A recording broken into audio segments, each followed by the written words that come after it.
குழந்தைகளுடைய மரணம் சாதாரண மரணம் அல்ல. பெருமானார் ஸல்லல்லாஹு அலைஹி வஸல்லம் கண்களில் இருந்து கூட கண்ணீர் வந்தது. சஹாபாக்கள் கேட்டார்கள், நீங்களும் அழுவீங்க யா ரசூலல்லாஹ்? ரசூலுல்லாஹ், எனக்கு உள்ள இல்லையாப்பா, எனக்கும் உள்ள இருக்குல்லப்பா.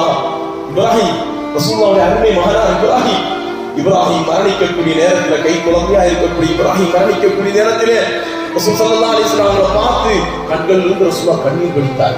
சொன்னாங்க, ஒப்பாரி வச்சு தலையில அடிச்சு பிடிச்சது உங்களுக்கு அழல்ல, அழகுக்கு மார்க்கத்தில் அனுமதி இருக்கு, அழக்கூடிய முறையில் அழகணும். அதனால குழந்தைகளுடைய மரணத்தை பெருமானார் ஸல்லல்லாஹு அலைஹி வஸல்லம் அவர்களுக்கு மிகப்பெரிய ஒரு கவலை ஏற்படுத்தியது. இந்த பெற்றோர்களுக்கு அல்லாஹ் அழகிய பொறுமையை கொடுத்தல்வானாக. அந்த மரணித்த அந்த பிள்ளைகள் மூலமாக அந்த பெற்றோர்கள் நாளை உயர்வான சுவனத்தை அடையக்கூடிய தௌஃபீக்கை அல்லாஹ் கொடுத்தல்வானாக.